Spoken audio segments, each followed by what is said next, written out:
Ain't nobody hold it down like oil. You never made it seem like it was difficult. Always had a smile on your face. The trails of your tears. This is the Mid Morning Talk with Julia Lee. Didn't want us to taste. So growing up was sweet like the sun in Somalia. Lately I've been restless, missing you, but I can't even go back home.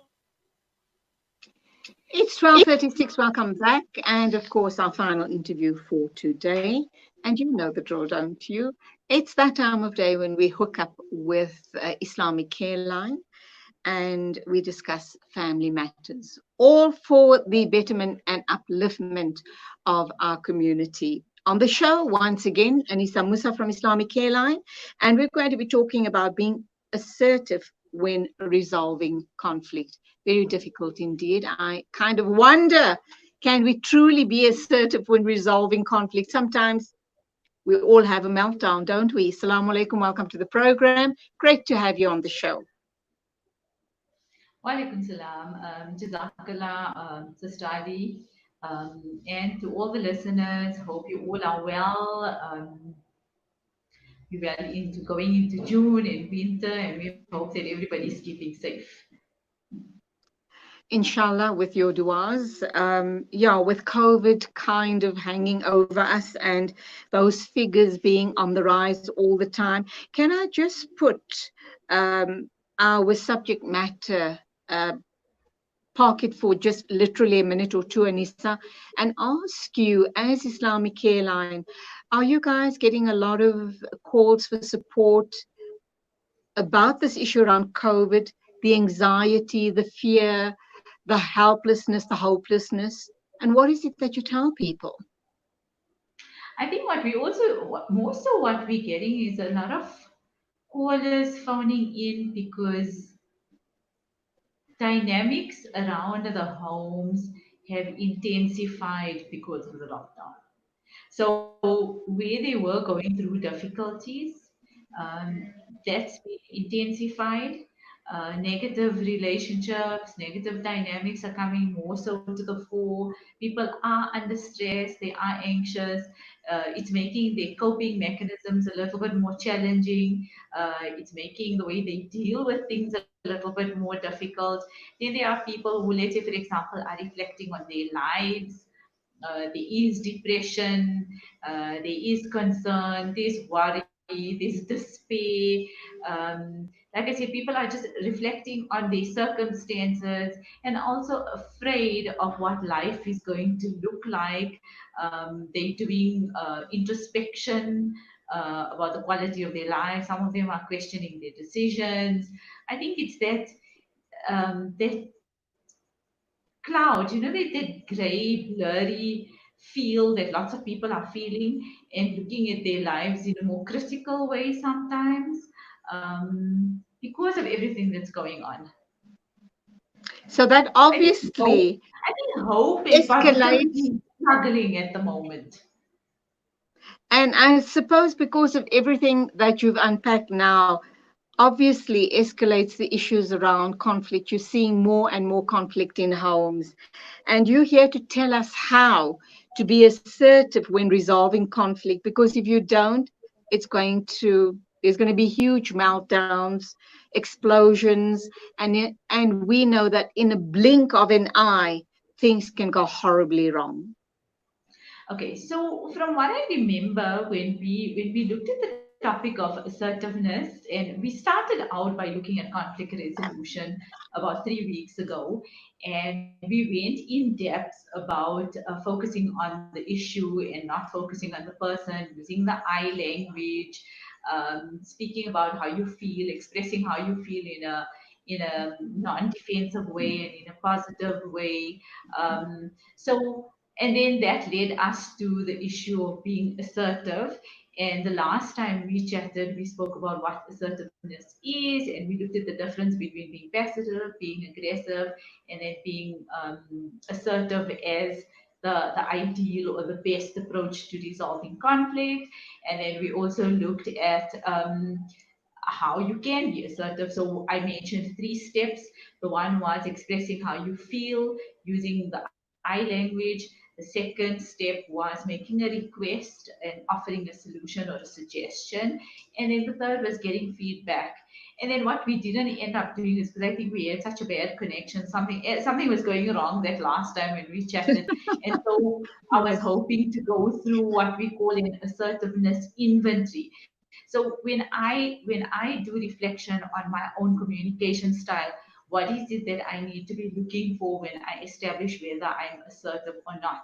And also remember that there is a strong relationship between self-esteem and self-awareness and the way you communicate, and hence your level of assertiveness. So someone who's struggling with self-esteem is going to struggle to be assertive.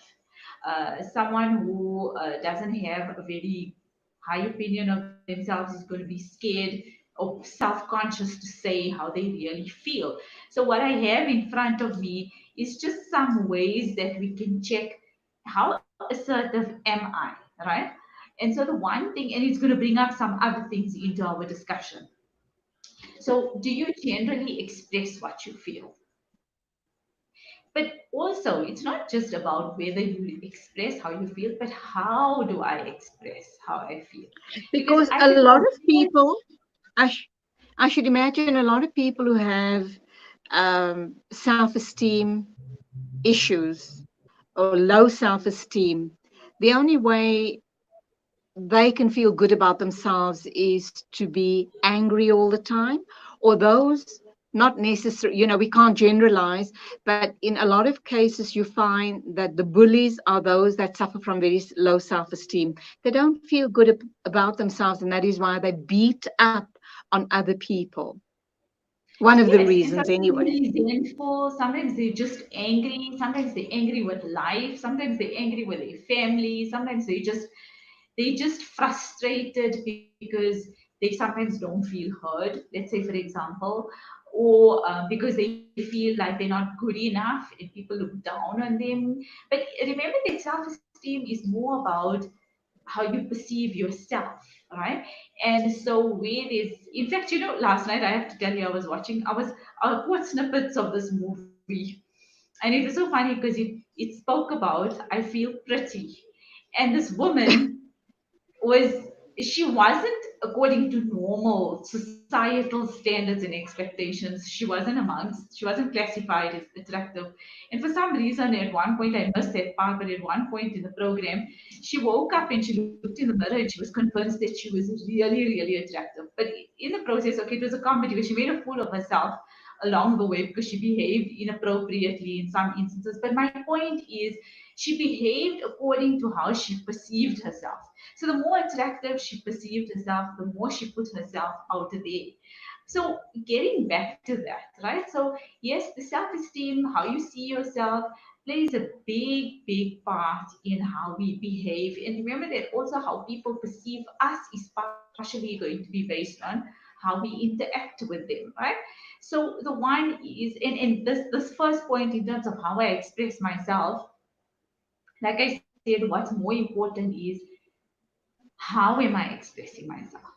So, like you said, do I become aggressive, or do I actually convey my message clearly? And we can even look at another program on effective communication and what often goes wrong when we communicate. So, am I using vague language? Am I being vague?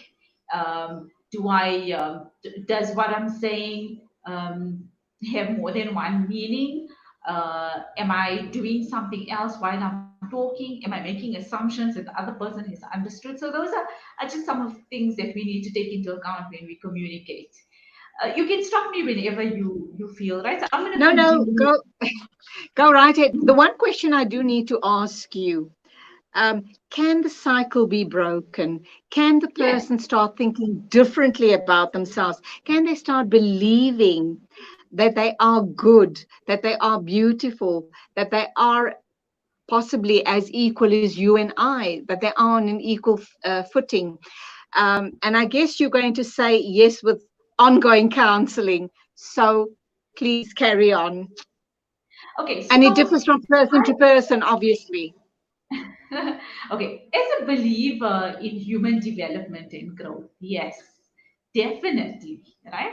Obviously, yes, one way, one platform to do it is through counseling. If the self-esteem is struggling a lot, most of the time when clients come in for counseling, a lot of the time they don't necessarily come in and say, I've got a low self-esteem. Yes, nowadays with the increased awareness about self-perception, you do get younger people coming in. So you might get teenagers or you might get young adults who might be aware that, emotionally I struggle and I don't fit in with my friends and this, that, and the other, right? But most of the time, the self-esteem is a theme that we identify in counseling when people come in because of other issues in their life. So let's say, for example, it's a marital and they feel inadequate, or maybe they're insecure in their relationship, or it could be even anything. It could be infidelity even, and somehow along it could be in-law problems where, let's say for example, I feel like I'm not respected in my amongst my in-laws. So somehow, and then also the very basic nature of self-esteem is where by the time people come in for counseling, their self-esteem is usually eroded, because if you're going through a difficulty for a long time, you start questioning yourself, you start questioning your relationships, you start questioning your decisions. There's a lot of self-doubt and all of that, right?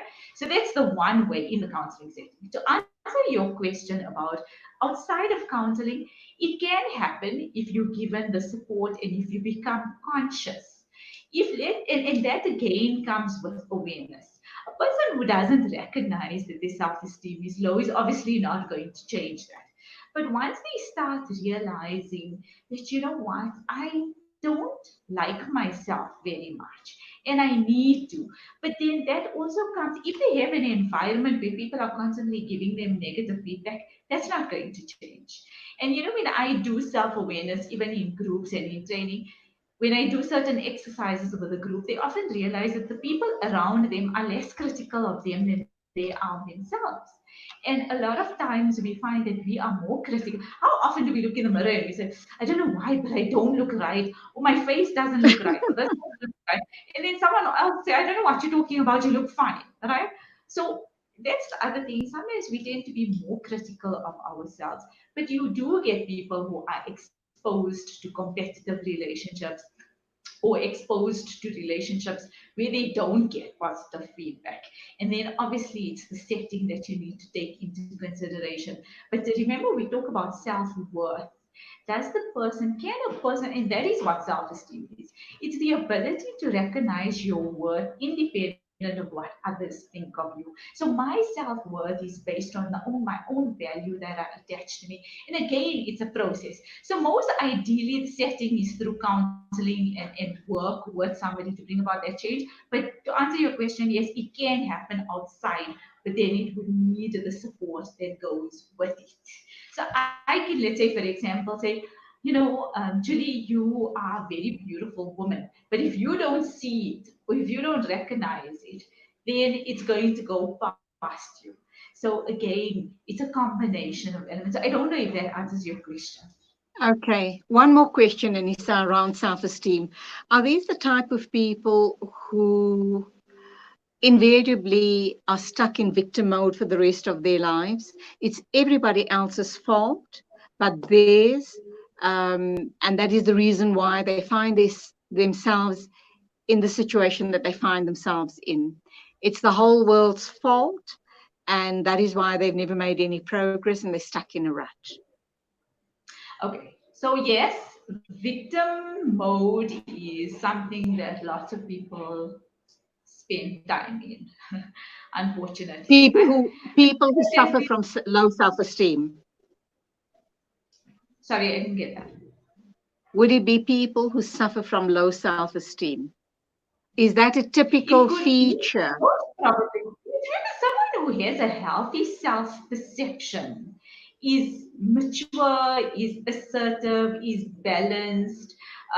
So, when we talk about defense mechanisms, being a victim is a defense mechanism, right? So someone whose self-esteem is healthy and whose self-perception is healthy is not going to resort to negative coping mechanisms and negative defense mechanisms, right?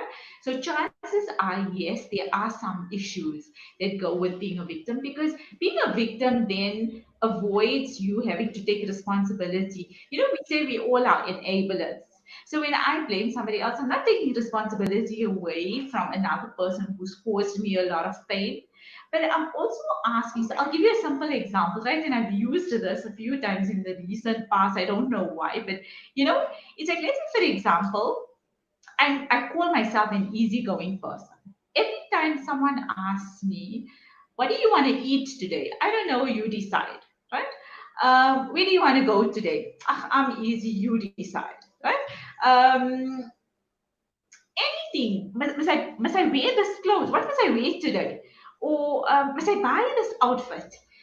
What happens is, because you're always indecisive, eventually the people around you start making those decisions and they stop asking you. And then one day you ask yourself, but no one cares what I want, right?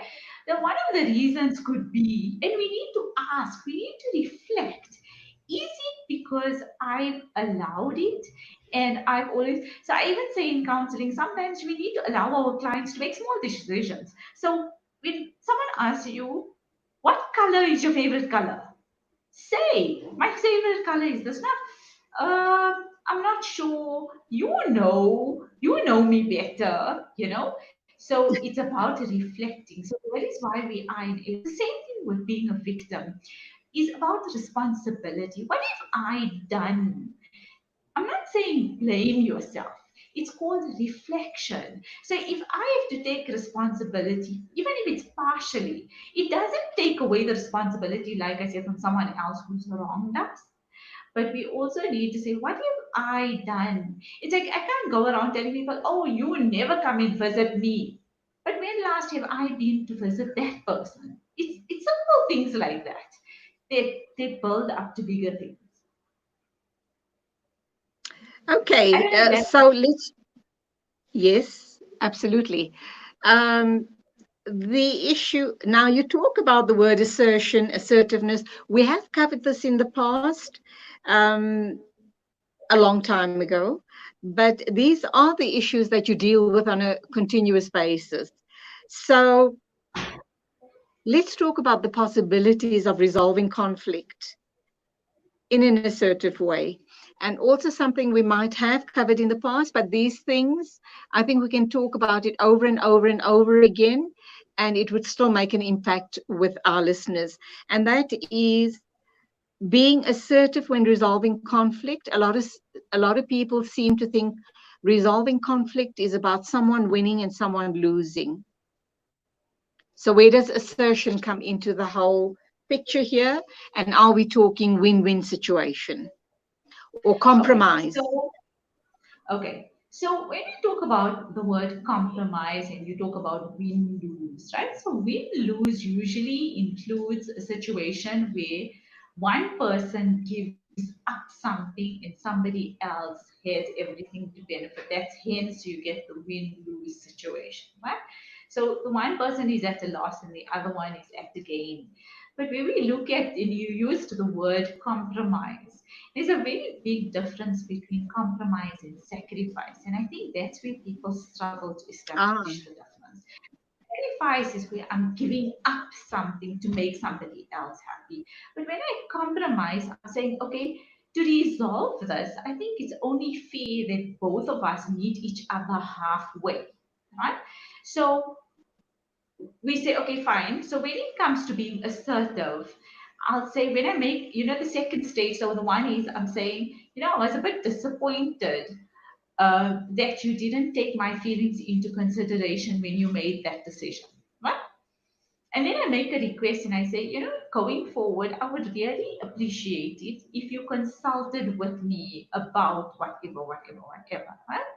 So that then opens up the lines for communication and also the opportunity to negotiate.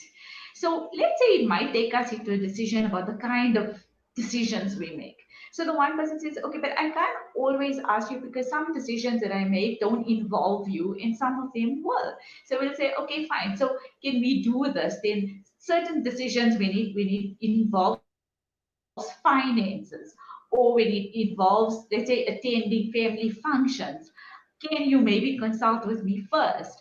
But if it's, let's say, for example, about, I don't know, maybe the kind of clothes that you wear. It's okay for you to decide the kind of clothes that you want to wear, but I would like to say, so that's about compromising, it's about negotiating, it's about working through to the end result. So assertiveness is not necessarily about a once-off conversation where I say, you say, okay, we walk off happily because now it's been resolved. It can also be a process. Okay, so resolving conflict, being assertive. Any golden rules before we wrap up? Okay, 2, so I 3, spoke 5, of the whatever whole rules to that I bear in haven't touched. mind. Okay, so Carry on. I can go on to the next point also, which looks at, do you express criticism of others' ideas, opinions, and behaviors positively? So again, All it's right, we about have 3 communication. minutes. We have 3 minutes to Okay, wrap so up. I'm Do gonna you go have with enough that time to go into it? Okay, I'm going to go with that last point. Is that, sometimes again, when we communicate negative feedback, we also need to watch our words. Do we give Ah, criticism positively, right? Or do we criticize to belittle somebody? And this is where the word you and blame, it becomes an attack and then the other person gets defensive, right? So we can pick up, look, that's, I think what we're discussing is important and is relevant. So I'm not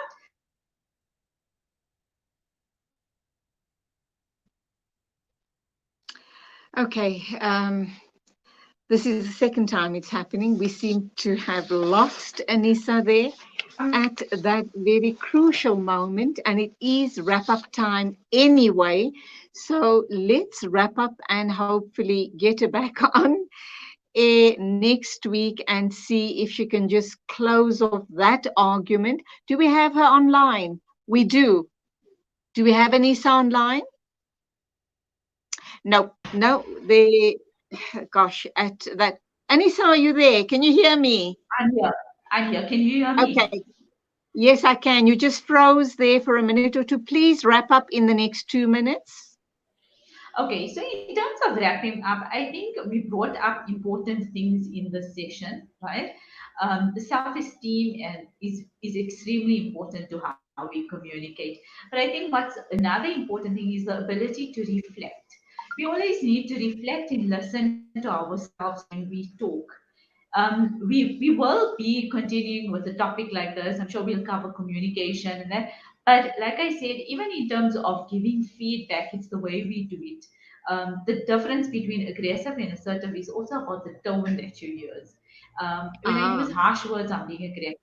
Say it in a good way. So keep that thought in mind, and I'd like you to just for as a closing, I'd like to ask listeners to when we communicate, the most important thing is listen to yourself when you do.